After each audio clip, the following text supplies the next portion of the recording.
할렐루야. 우리 수요 예배 가운데 임하셔서 우리 은혜 주시는 하나님께 감사와 찬송을 드리시기 바랍니다. 아멘. 오늘도 우리에게 은혜 베푸시기를 원합니다. 오늘 본문 31절에는 우리에게 힘을 주고 우리의 마음을 담대하게 하고 용기를 주는 말이 있습니다. 그것은 하나님이 우리를 위하신다입니다. 우리 31절을 같이 한번 읽어볼까요? 그런즉 이 일에 대하여 우리가 무슨 말 하리요? 만일 하나님이 우리를 위하시면 누가 우리를 대적하리요? 누가 우리를 대적하고 있습니까? 믿음의 선한 싸움을 싸우는 성도 여러분, 하나님이 우리를 위하신다고 말씀하셨습니다. 하나님이 우리의 편이 되십니다. 두려움은 떠나가고 용기와 담대함을 얻으시기 바랍니다. 이제 하나님이 우리를 어떻게 위하실까요? 그것을 알려주는 말씀이 있습니다. 소위 복음의 황금 사슬이라고 불리는 말씀입니다. 로마서 8장 29절 30절 말씀입니다. 같이 읽습니다. 하나님이 미리 아신 자들을 또한 그 아들의 형상을 본받게 하기 위하여 미리 정하셨으니 이는 그로 많은 형제 중에서 맏아들이 되게 하려 하심이니라.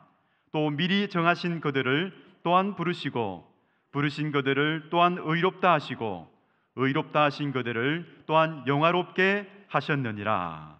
아멘. 말씀을 읽을 때에 5가지 복음의 황금 사슬이 보이십니까? 그것은 미리 하심, 미리 정하심, 부르심, 의롭다 하심, 영화롭게 하심, 바로 이것이 5가지 복음의 황금 사슬입니다. 태풍이 칠 때면 배와 배를 묶어두지요. 배가 그 태풍에 의해서 떠내려가거나 그리고 침몰하지 않도록 그렇게 합니다. 마찬가지입니다. 우리 하나님은 인생의 폭풍우 속에서 우리의 믿음이 침몰하거나 떠내려가지 않도록 이 복음의 황금 사슬로 단단하게 예수님과 우리를 단단하게 묶어 놓으셨습니다. 우리는 누구나 하나님의 부르심을 받았습니다. 그 부르심이 있었기에 주 예수 그리스도를 향한 믿음을 우리는 고백하게 되었습니다. 하지만 그 부르심 이전에 먼저 하나님이 우리를 보셨어요. 우리를 미리 아셨다는 말씀입니다. 미리 아시다니요. 어느 정도로 미리 아셨을까요? 하나님의 지식은 우리의 지식을 뛰어넘습니다. 상상을 초월하지요. 그래서 창세전에 우리를 아셨다라고 말씀하셨습니다. 우리의 머리로 이해가 되십니까? 이해가 되지 않지요. 그래서 우리는 이 말씀에 아멘이라고 믿으시면 되겠습니다. 미리 하셨다는 말은 선택하셨다는 말입니다. 참 하나님의 선택 기준과 우리의 선택 기준은 다릅니다. 구약을 보면 사무엘이 사울 왕 다음으로 기름 부음 받을 자를 찾기 위해서 그 왕을 찾기 위해서 이새의 아들을 차례차례로 불렀습니다. 사무엘은 외모가 출중한 엘리압을 보면서 이 사람이구나 생각했지만 하나님은 그를 버렸노라 라고 말씀하셨습니다. 대신에 다윗을 선택하셨지요. 이처럼 하나님의 선택과 부르심은 우리의 외모, 부와 재능, 집안 배경과도 상관이 없습니다. 우리에게 아무런 원인이 없다는 말씀입니다. 그래서 은혜입니다. 오직 은혜. 우리는 이 은혜를 선행적 은혜라고 부릅니다. 이렇게 은혜로 선택을 받은 우리에게 2가지 목적을 가지고 하나님께서는 예정하셨습니다. 한 가지는 선택받은 우리가 하나님의 형상을 본받도록 예정하셨습니다. 그리고 또 한 가지는 그리스도의 영광을 위해서입니다. 아들의 형상을 닮은 그 수많은 사람들이 그리스도를 높이고 그리스도를 찬양하면서 영광 돌리도록 우리를 예정하셨습니다. 하나님은요, 에베소서에서 사도 바울을 통해서 그 선행적 은혜를 말씀해 주셨어요. 그래서 우리 에베소서 1장 4절에서 6절까지 우리 같이 읽겠습니다. 곧 창세전에 그리스도 안에서 우리를 택하사 우리로 사랑 안에서 그 앞에 거룩하고 흠이 없게 하시려고 그 기쁘신 뜻대로 우리를 예정하사 예수 그리스도로 말미암아 자기의 아들들이 되게 하셨으니 이는 그가 사랑하시는 자 안에서 우리에게 거저 주시는 바 그의 은혜의 영광을 찬송하게 하려는 것이라. 이 에베소서 말씀에서 어떤 구절이 보이십니까? 혹시 자기의 아들들이 되게 하셨으니 왜 아들입니까? 딸은 없습니까?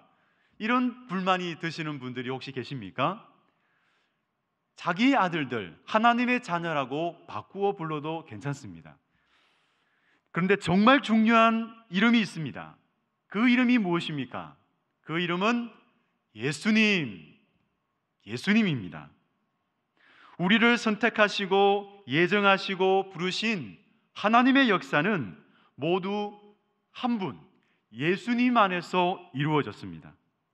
하나님은 이 모든 계획을 예수님 안에서 예수 그리스도로 말미암아 이루어 가셨습니다. 그래서 디모데전서 2장 5절에서는 그 예수님을 중보자라고 부릅니다. 디모데전서 2장 5절, 하나님은 한 분이시요 또 하나님과 사람 사이에 중보자도 한 분이시니 곧 사람이신 그리스도 예수라. 여러분, 중보자란 중간에 서 있는 사람입니다. A와 B 중간에 서 있는 사람, 그 사람을 말합니다. 예수님이 중보자가 될 수 있는 것은 그분이 완전한 하나님이시요 그리고 완전한 사람이시기 때문입니다. 혹 우리가 어려운 일을 만났을 때, 그리고 고난이나 질병 같은 인생의 폭풍우 속에서 종종 떠오르는 그런 질문이 있지요. 죽으시고 부활하신 예수님, 이제 교회를 위해서 무슨 일을 하고 계십니까? 그리고 내가 이렇게 어려움을 당하는 나에게 예수님은 관심이 있으십니까? 라고 그렇게 질문을 할 때가 있습니다. 사랑하는 성도 여러분, 하나님이 우리를 위하시고 자기 아들을 아끼지 아니하시고 내어주셨습니다. 고마우신 예수님은 우리를 위해서 약속하셨어요. 바로 우리의 중보자가 되셔서 우리를 위하여 간구하신다라고 약속해 주셨습니다. 어떻게 간구하실까요?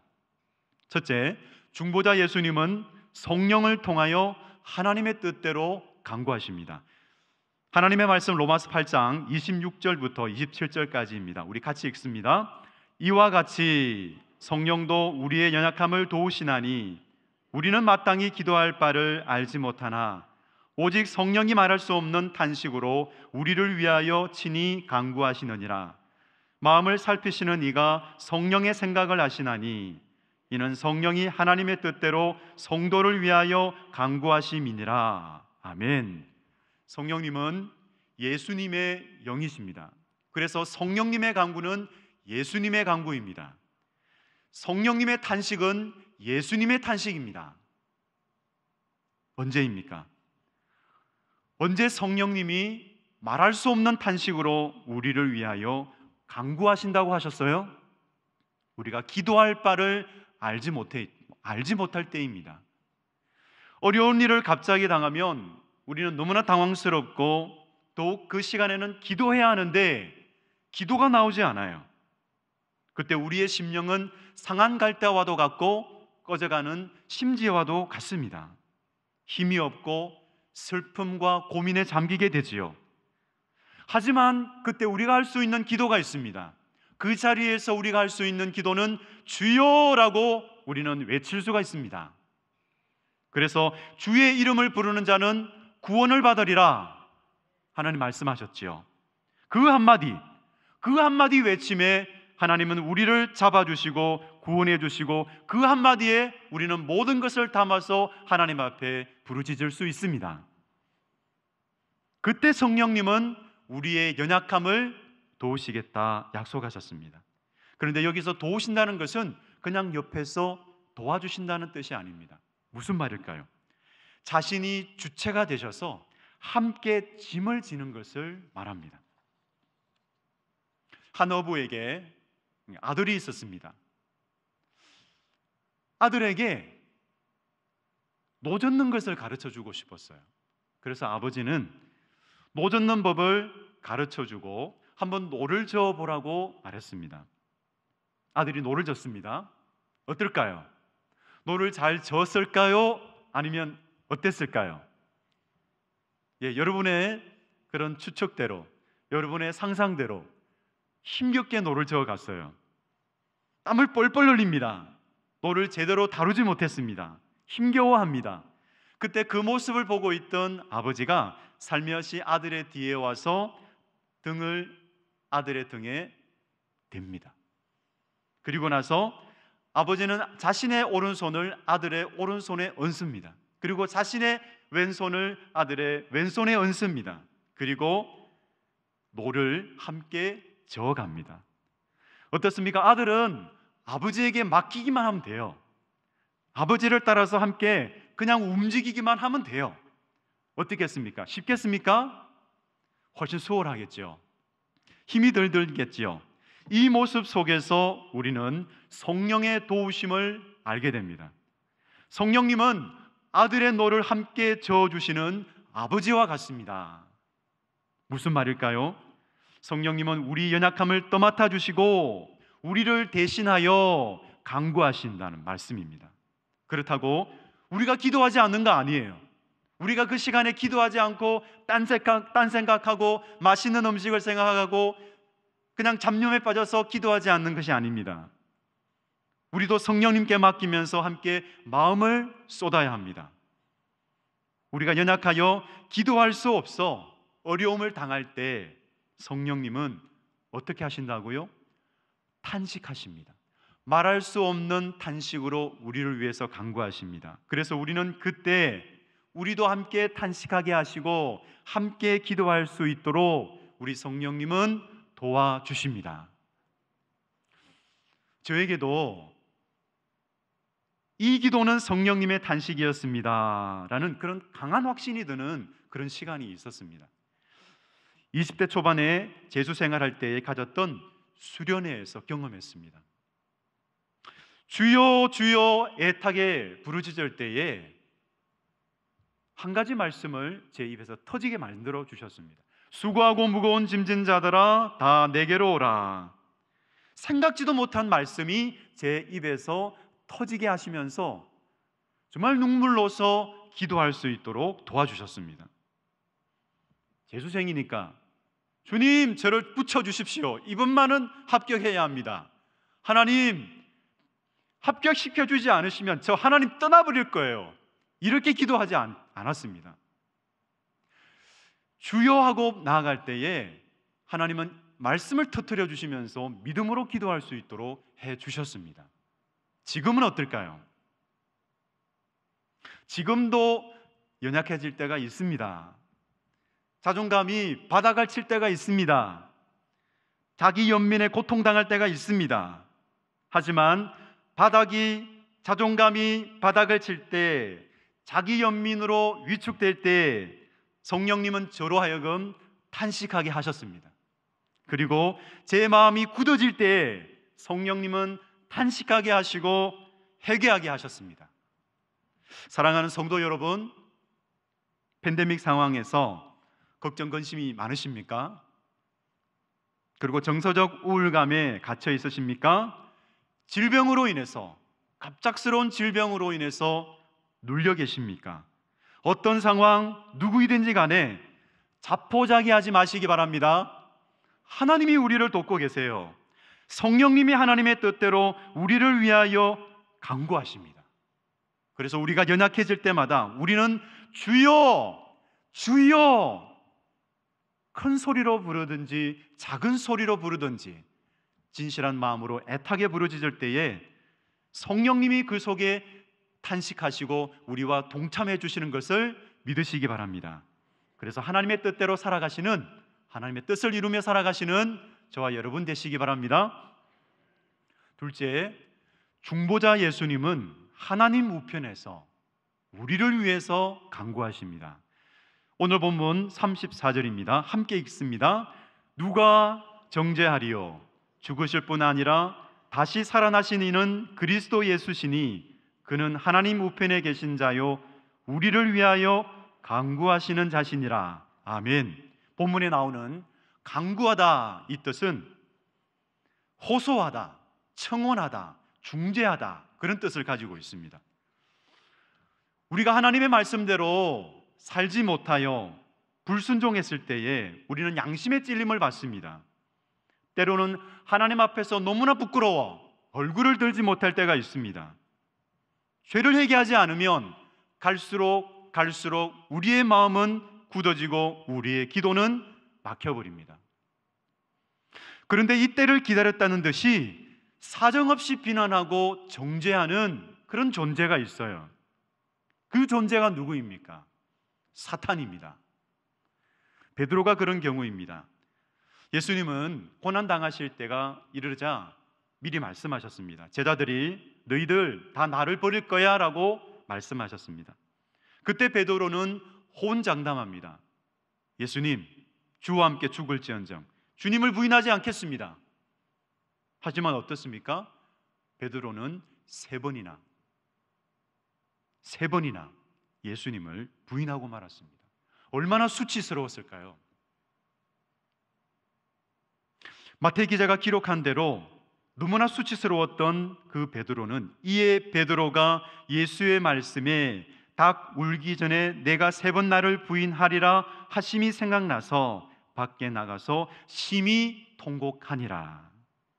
정말 예수님을 버리고 도망간 제자들은 모두였어요. 모든 제자들이 그렇게 도망을 갔습니다. 하지만 베드로의 죄책감은 아마 더했을 것입니다. 하지만 이 베드로를 향한 이 사탄의 정죄는 실패로 끝나고 말았습니다. 무엇 때문이었을까요? 왜일까요? 바로 예수님께서 베드로를 위하여 기도하셨기 때문입니다. 누가복음 22장 31절 말씀입니다. 시몬아 시몬아 보라 사탄이 너희를 밀가부르듯 하려고 요구하였으나 그러나 내가 너를 위하여 내 믿음이 떨어지지 않기를 기도하였노니 너는 돌이킨 후에 내 형제를 굳게 하라. 베드로를 위하여 간구하셨던 예수님 지금 어디에 계실까요? 그 예수님이 지금 어디에 계신다라고 말씀하셨습니까? 바로 하나님 우편에 계신다라고 말씀하십니다. 그 하나님 우편에서 우리를 위하여 간구하고 계세요. 사탄은 계속 정죄합니다. 우리가 죄로 넘어질 때마다 사탄은 정죄합니다. 하지만 예수님은 그때마다 계속해서 우리를 위해 변호하시고 대언해 주신다고 약속하셨습니다. 요한일서 2장 1절 2절 말씀입니다. 우리 함께 읽습니다. 나의 자녀들아 내가 이것을 너희에게 쓰면 너희로 죄를 범하지 않게 하려 함이라. 만일 누가 죄를 범하여도 아버지 앞에서 우리에게 대언자가 있으니 곧 의로우신 예수 그리스도라. 그는 우리 죄를 위한 화목제물이시니 우리만 위할 뿐 아니요 온 세상의 죄를 위하심이라. 아멘. 사탄이 하나님의 자녀를 결코 정죄할 수 없는 확실한 근거가 세 가지가 있습니다. 하나, 우리 예수님은 십자가에 달려 죽으셨습니다. 우리 같이 한번 선포해 볼까요? 우리 예수님은 십자가에 달려 죽으셨습니다. 그것은 우리를 대신하여 형벌과 저주를 받으셨다는 것입니다. 그래서 우리는 정죄로부터 해방되었습니다. 둘, 우리 예수님은 다시 살아나셨습니다. 같이 선포해 볼까요? 우리 예수님은 다시 살아나셨습니다. 친히 온전하게 순종하셔서 율법의 모든 요구를 성취하신 것입니다. 그래서 우리는 믿음으로 의롭다 여김을 받았습니다. 아멘. 셋, 우리 예수님은 하나님 우편에서 우리를 위하여 대언하십니다. 같이 선포합시다. 우리 예수님은 하나님 우편에 계셔서 우리를 위하여 대언하십니다. 그래서 우리가 때로 죄를 짓고 우리가 회개할 때마다 이렇게 대언해 주십니다. 내가 그를 위하여 죽었고 다시 살아났습니다 라고 그렇게 대언하십니다. 그때 사탄은 물러갈 수밖에 없습니다.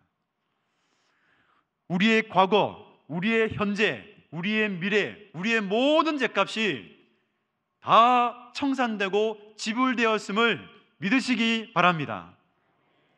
영원한 중보자, 우리에게는 영원한 중보자 예수님이 계시기 때문에 더 이상 사탄은 우리를 정죄할 수 없습니다. 그래서 예수님이 다시 오실 때까지 하나님 우편에서 우리를 위해서 강구하시기 때문에 우리의 구원은 흔들리지 않는다, 우리의 구원은 절대로 흔들리지 않는다, 이 확신을 가지시는 저와 여러분 되시기를 축복합니다. 사탄의 정죄와 비난의 괴롭힘을 당하고 있다면 담대하게 선포하시기 바랍니다. 어떻게요? 예수님이 나를 위해 죽으셨다. 우리 같이 선포합시다. 예수님이 나를 위해 죽으셨다. 예수님은 나를 위해 다시 살아나셨다. 예수님은 나를 위해 하나님 우편에서 통치하신다.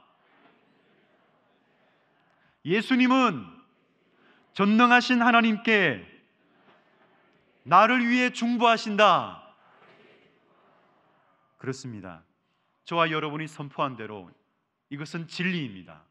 이 진리를 선포할 때에 피조물에 불과한 사탄은 떠나갈 수밖에 없습니다. 그래서 우리가 정죄감에 시달릴 때 우리는 이렇게 선포하시기 바랍니다. 피조물에 불과한 사탄아, 내가 나사렛 예수의 이름으로 명하노니 떠나갈지어다. 그렇게 선포하시기 바랍니다. 사탄은 물러갈 수밖에 없습니다. 하나님의 크신 계획을 따라 구원받은 성도인 우리들은 이 땅에서 여전히 사탄의 정죄를 경험할 때가 있습니다. 사탄은 놓치지 않습니다. 사탄은 자기의 전략을 따라서 그렇게 우리를 공격합니다. 또한 우리는 믿음의 시련과 고난을 경험하고 있습니다. 연약해질 때마다 시험과 유혹에 넘어져서 낙심하기도 하고 또 인생의 고난 속에서 하나님의 사랑을 의심하기도 합니다. 하지만 기억하십시오. 하나님은 우리의 편이십니다. 하나님은 우리를 위하십니다. 그래서 우리를 위해 죽으신 예수님이 성령을 통해서 탄식하며 기도하십니다. 그리고 하나님 우편에서 여전히 간구하고 계십니다. 그 간구로 인하여 날마다 승리하시는, 그 하나님의 사랑 가운데서 날마다 승리하시는 저와 여러분 되시기를 바랍니다. 우리를 위하시는 하나님, 우리가 연약해질 때에도 여전히 우리의 편이 되어주시니 감사드립니다. 인생의 폭풍우와 고난 속에서 성령님의 도우심을 의지합니다. 우리의 믿음이 침몰하거나 떠내려가지 않도록 붙들어 주시옵소서. 하나님의 말씀대로 순종하지 못하여 사탄이 정죄할 때에도 대언하시고 중보하시는 예수님을 의지합니다. 사탄의 정죄는 실패하게 하시고 우리는 승리함으로 하나님께 감사와 찬송을 올려드리며 살아가게 하여 주시옵소서. 감사드리며 예수님의 이름으로 기도드립니다. 아멘.